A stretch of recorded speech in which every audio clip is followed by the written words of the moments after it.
오늘은 평강을 누릴 자는 누구인가? 평강을 누릴 자는 누구인가? 이런 제목으로 말씀을 상고합니다. 오늘 본문에 평강이라는 단어가 이제 5절 끝부분에 나와요. 이스라엘에게는 평강이 있을지어다 그랬는데 이제 이 단어가 가장 중요한 주제입니다. 이 평강이라는 말은 이 히브리 원어로는 샬롬이라고 그래요. 샬롬. 또 이 신약의 헬러 원어로는 에이레네. 근데 이 단어가 무척 많습니다. 성경에는. 구약 성경에는 샬롬이, 신약에는 에이레네가 무척 많이 나와요. 왜냐하면 이 평강이 바로 하나님 나라의 가장 큰 특징이에요. 그래서 우리가 예수를 믿는 동시에 바로 첫 번째로 임하는 것이 평강이 임하는 겁니다. 그것은 바로 하나님의 이 진리, 이 복음이 우리에게 바로 하나님 안으로 들어가게 하기 때문에 하나님이 가지신 가장 큰 특성, 이제 천국뿐만 아니라 우리 마음에도 바로 이 평강이 임하는 거예요. 그런데 오늘 본문은 짧은 5절이지만 이제 천국을 우리가 누릴 수 있는 자, 또 우리 마음에 천국이 임한 자를 여기서 말씀하고 있는 거예요. 누가 과연 천국에서 살자고 누가 과연 그 마음에 천국이 임한 자냐, 이거를 이제 이 샬롬이라는 단어로 풀어주시는 거예요. 이 본래 샬롬이라는 단어는 이 샤람이라는 이 단어에서 왔는데, 이 샤람이라는 말은 완전하다는 뜻이에요. 완성됐다 이런 뜻이에요. 그러니까 어설픈 상황에서는 샬롬이라는 게 없는 거예요. 완전하신 하나님, 또 완전한 하나님의 나라, 이렇게 하나님 안에 들어와야 그 가장 이제 완성된, 가장 온전한 그런 그 하나님의 은혜가 우리에게 임하는 겁니다. 그렇기 때문에 이 샬롬이 있는 곳에는 아무것도 거칠 것이 없어요. 이 땅에서는 우리가 환난 속에 살아도 샬롬을 느낄 수가 있어요. 그는 바로 세상은 환난이라도 내 마음에는 하나님이 나를 감싸고 계시면 거기서는 샬롬이 임하는 거예요. 할렐루야. 바로 이 놀라운 원리를 오늘 본문에 말씀했기 때문에 이것이 이제 주제고 이것이 결론이에요. 결국 우리는 샬롬을 얻으면 되는 거예요. 샬롬이 없으면 아무 소용이 없고, 샬롬이 있다면 그는 아무 염려할 것이 없어요. 자, 그래서 이제 제가 그러면 성경의 그 마지막 말씀 요한계시록에는 과연 샬롬이 있을까? 샬롬이 있어요. 직접적인 이 에이레네라는 단어가 요한계시록에 탁 나오는데, 그 요한계시록에서 그 샬롬, 그 에이레네를 주실 주인공이신 예수를 말할 때 그걸 말씀하고 있어요. 계시록 1장 5절에 바로 요한계시록의 그 계시자가 누구냐? 예수 그리스도거든요. 그 예수 그리스도가 너희에게 은혜와 평강을 주신다, 이렇게 말씀했어요. 그게 결론이에요. 우리가 요한계시록의 모든 진리가 바로 예수님께로부터 온 계시거든요. 근데 그 계시를 제대로 받아들이고 그 계시대로 사는 자에게 예수 그리스도의 은혜와 샬롬이 온다는 거예요. 그렇기 때문에 우리는 확신해도 좋아요. 이제 마지막 천국은 은혜의 나라고 샬롬의 나라라는 거, 이거는 틀림없는 사실이에요. 자, 그러면 누가 이 샬롬을 누릴 수 있느냐? 이제 3가지로 말씀했는데, 첫째는 1절과 2절에 보니까 하나님을 경외하는 자들이 받습니다. 이건 하나님의 것이기 때문에 하나님을 경외하는 자에게 샬롬이 임하는데, 하나님을 어떻게 경외해야 되는가 여기 이렇게 말씀했어요. 1절에 여호와를 의지하는 자는 시온산이 흔들리지 아니하고 영원히 있음 같도다 그랬어요. 여기 시온산도 아무 데서나 쓰는 단어가 아니라고 그랬죠. 하나님의 나라를 상징하는 단어, 구약의 사인이 바로 천국을 사인하는 말이 시온산이라고 그랬어요. 근데 시온산은 어떻다? 특징이 흔들리지 않는다. 천국이 흔들릴 리가 있습니까? 그와 같이 여호와를 의지하는 사람이 흔들림이 없는 샬롬이 임한다는 거예요. 여기 의지한다라는 말이 이 원어로 우리가 바타흐라고 그러는데, 이 바타흐라는 말은 확신한다는 뜻이에요. 확신한다. 그러니까 우리가 하나님을 믿는데 어느 정도로 믿느냐? 그냥 확신으로 믿는다는 거예요. 그리고 신뢰한다. 하나님을 조금도 의심 없이 믿는다. 이게 신뢰예요. 그런 사람에게는 샬롬이 임한다는 거예요. 여기서부터 임하는 겁니다.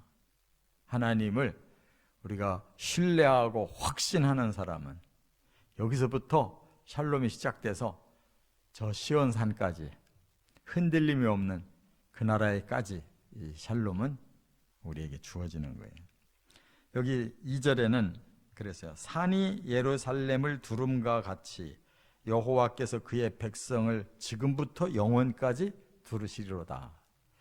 이 예루살렘은 두 곳에 있어요. 이 땅에도 예루살렘이 있고 하늘에도 예루살렘이 있어요. 천국을 요한계시록에서 뭐라고 그랬어요? 새 예루살렘 성이라고 그랬어요. 그러면 기존의 예루살렘은 어디? 이 땅에 있는 거예요. 지금부터 영원까지. 샬롬은 지금부터 영원까지 있어요. 그 예루살렘은 어떤 곳이냐? 산이 두르고 있대요. 그러니까 모든 보호막이 다 돼 있는 곳을 말하는 거예요. 그 산이 뭐 진짜 산일 수도 있지만은 그 예루살렘의 그 지형도 그 다른 지역보다 좀 높이 이렇게 있는 곳에 있기 때문에 그게 말하자면 산성과 같은 역할을 하는 거죠. 적이 쉽게 쳐들어올 수가 없어요. 그래도 예루살렘 다 망했어요. 바벨론에게 멸망당하고 또 헬라에게 멸망당하고 뭐 페르시아에게 멸망당하고 로마에게 멸망당하고 다 멸망당했는데, 그는 지금은 이 땅에서는 상징적인 거고, 궁극적으로 하늘의 예루살렘에는 하나님이 산처럼 둘러주시기 때문에 그것은 평강만 있다 그 말입니다. 이처럼 하나님을 경외하는 자는 지금부터 영원까지 하나님의 지켜주시는 평강이 있다는 걸 확신하시기 바랍니다. 두 번째, 3절에는 하나님께 인정을 받은 자, 하나님께 인정을 받아야 돼요. 이제 우리는 최선을 다해서 하나님을 확신하고 또 신뢰해야 되지만 더 귀한 것은 하나님도 우리의 믿음을 인정해 주셔야, 그래야 더 온전한 샬롬이 오는데, 그걸 여기 3절에서 이렇게 표현했어요. 악인의 규가 의인들의 땅에서는 그 권세를 누리지 못한다 이렇게 말씀했는데, 이게 무슨 뜻이냐면 이 땅에는 악인도 살고 의인도 살아요. 근데 우리가 생각할 때 악인이 훨씬 강해 보이거든요. 사실상 그런 현실이 맞아요. 그러나 의인들의 땅에서는, 그 말은 뭐냐면 이제 의인들이 모여 있는 땅에서는 악인의 힘은 쓸 수가 없다는 거예요. 의인들만 모여 있는 땅이 어디겠어요? 그게 하나님 나라예요. 할렐루야. 그런데 이 의인이라는 이 단어가 어디서 왔는가를 잘 생각해야 돼요. 창세기 3장에 사람들이 범죄함으로써 다 죄인이 됐고 저주를 받아서 에덴 동산에 쫓겨났고 생명나무는 감춰졌어요. 거기에 어디 의인이 있어요? 없습니다. 그러면 언제부터 그 의인을 얘기하고 있느냐? 바로 이제 창세기의 계보를 보면 아벨이 하나님 앞에 그 제사를 드릴 때 받아들이셨어요. 하나님이 인정하셨잖아요. 뭘 보고 인정하신? 믿음을 보고 인정하신 거예요. 할렐루야. 또 에녹도 그가 하나님과 함께 동행하다가 올라갔어요. 죽음을 보지 않고 올라갔다고요. 그게 하나님이 인정을 해주셔서 그렇게 된 거예요. 그 자신이 완전한 의가 있는 게 아니에요. 아벨도 에녹도 노아도 당대 의인이라 다 안 믿는 세계 사람들 뿐인데 거기에 믿는 사람을 본 거예요. 하나님이. 그래서 노아를 의인이라고, 그 시대의 의인이라고 인정하셨단 말이에요. 이와 같이 가장 이제 결정적인 사람이 아브라함이에요. 아브라함을 보니까 이제 세상을 구원할 메시아를 보낼 씨를 찾는데 아브라함이 그 믿음을 가지고 있는 거예요. 그래서 창세기 12장에는 아브라함을 부르시잖아요. 그래서 아브라함이 갈대아 우르 출신인데 하란으로까지 아버지 모시고 가서 살다가 거기서 다시 부르니까 가나안으로 왔잖아요. 그 다음에 가나안 땅에 왔을 때 이제 10년이 지나갔어요. 창세기 15장에 보니까 그때 다시 하나님 나타나셔서 그에게 믿음으로 이제 그 의롭다함을 받게 하셨는데 그를 데리고 나가서 저 하늘을 봐라. 저 하늘에 별이 무수한 것처럼 네 자손도 그렇게 줄 거야. 근데 그거를 아브라함이 믿었다는 거예요. 근데 거기서 10년을 살고도 아직도 자식이 없는데 부름받은 지 10년이 됐고 가나안 땅에 온 지 10년이 됐는데 아들이 없는데 내 자손을 저 하늘의 별처럼 줄 거야 하는 말이 믿어지냐고. 근데 아브라함이 믿었어요. 그러니까 그 믿음을 의로 여기셨다 그랬어요. 그 믿음을 보고 너는 의로운 자로 내가 인정하겠다 그 말이에요. 할렐루야. 그래서 이 땅에서 바로 의인이라는 말을 듣는 자들은 믿음을 가지고 하나님께 인정받는 자를 하나님이 의로운 자라고 인정하시는 거예요.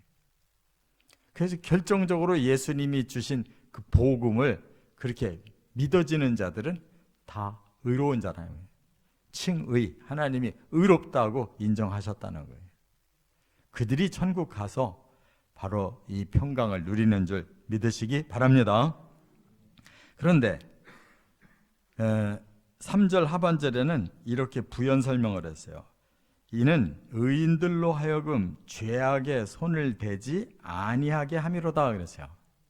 그러니까 악인을 이길 수 있는 의인은 누구냐? 바로 하나님 앞에 인정받을 뿐만 아니라 죄악을 저지르지 않는 능력을 받는다는 거예요. 하나님이 그냥 신분적으로만 의인이다라고 인정만 하고 끝나는 게 아니에요.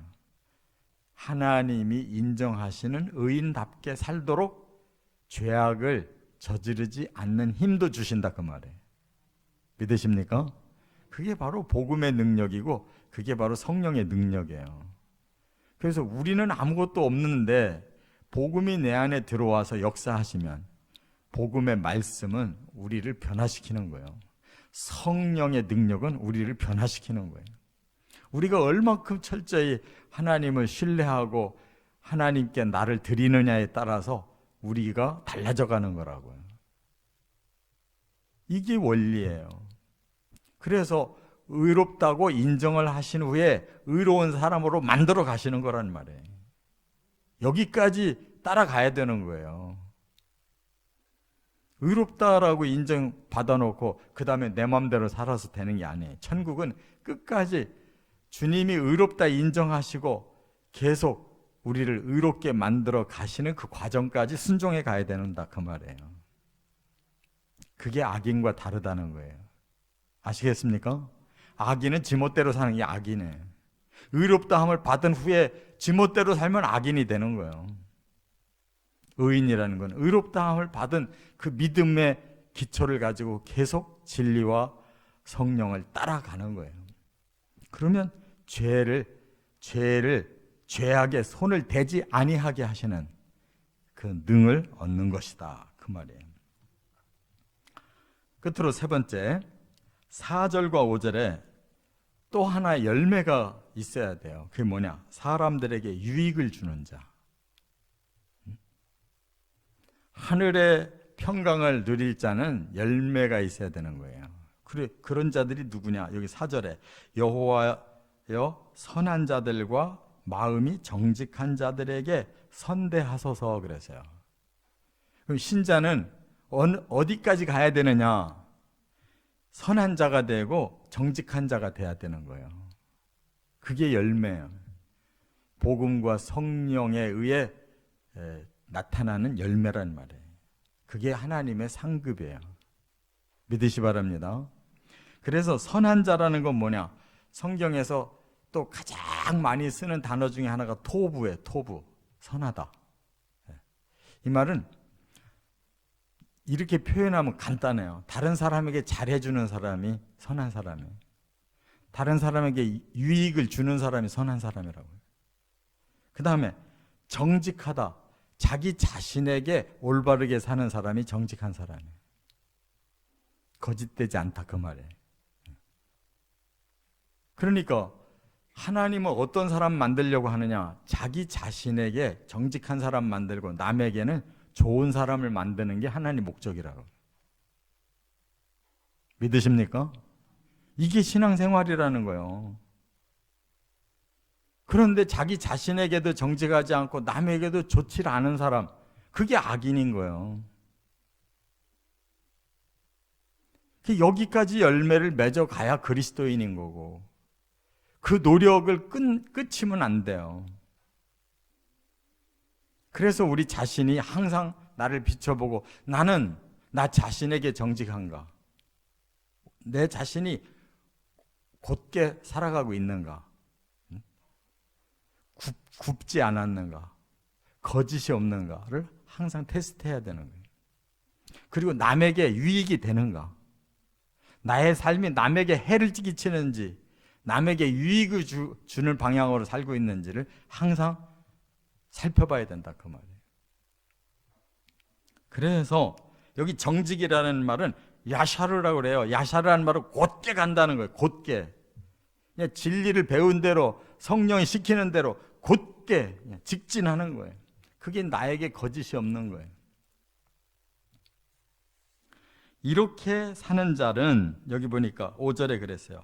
자기의 굽은 길로 치우치는 자들은 여호와께서 죄를 범하는 자들과 함께 다니게 하시리로다 그랬어요. 굽은 길로 치우친다라는 말이 뭐예요? 곧게 가지 않는 거예요. 진리가 나를 가르친 대로 성령이 이끄시는 대로 곧게 가야 되는데 굽은 길로 간다는 거예요. 이건 자꾸 삐뚤어져 가는 거예요. 거짓말도 하고 남도 해치고 이렇게 사심이 들어가서 사심으로 우리 자신이 구부러져 있다는 거예요. 치우쳐져 있죠. 한쪽에 치우쳐져 있다는 거예요. 그러면 그들은 죄를 범하는 자들과 함께 가는 거예요. 그렇기 때문에 평강이 없어요. 죄를 범하는 자에게는 평강이 없어요. 하나님이 임하지 않고 하나님이 인정 안 하시고 그리고 악한 자가 됐고 남에게도 죄를 저지르는 자가 됐는데 어떻게 평강이 있냐고. 그래서 마지막 종합적인 결론 단어가 뭐냐? 이스라엘에게 평강이 있을지어다 그랬어요. 우리는 이스라엘 그러면 자꾸 저 이스라엘 민족만을 생각하는데 이스라엘이라는 거는 그 사람들에게만 이스라엘이 아니에요. 하나님이 어떤 자를 이스라엘이라고 했느냐? 하나님을 신뢰하고 하나님께 인정받는 자를 이스라엘이라고 한 거예요. 최초의 이스라엘이라는 단어를 누구에게 썼느냐? 야곱에게 썼어요. 야곱이 어떤 사람이었어요? 지 형 뒤꿈치 붙잡고 와가지고 결국 자기가 똑같은 쌍둥이인데도 차자가 돼가지고 그 복이 못 오니까 그 복을 억지로 받잖아요. 아버지를 속이고 어머니의 편애로 인해서 이렇게 복을 순탄하게 받질 않고 억지로 받잖아요. 그러니까 나중에 20년이 지나서 고향으로 돌아오니까 형이 에서가 죽이려고 군대를 끌고 나오잖아요. 그때 야곱이 마지막으로 할 수 있는 일은 하나님께 매달리는 일밖에 없었어요. 그래서 그 약복 강가에서 다 보내놓고 자기 부인들, 자식들, 재산들 다 보내놓고 자기는 못 건너가고 약복 강가에서 밤새도록 기도했잖아요. 하나님께 매달렸단 말이에요. 매달렸어요. 자기를 좀 살려주시고 이 죄를 용서해 주시고 좀 하나님 저를 인정해 주십시오. 매달리니까 하나님께서 마지막에 내가 이제부터 너는 야곱이다. 네 형 발꿈치 붙잡고 온 도둑놈이지만 내가 이제부터 너를 이스라엘이라고 인정하겠다 그랬어요. 이스라엘이라는 말은요, 두 단어가 합해진 거예요. 여기 사라라는 단어와 엘이라는 단어가 합해져서 이스라엘이라고 됐어요.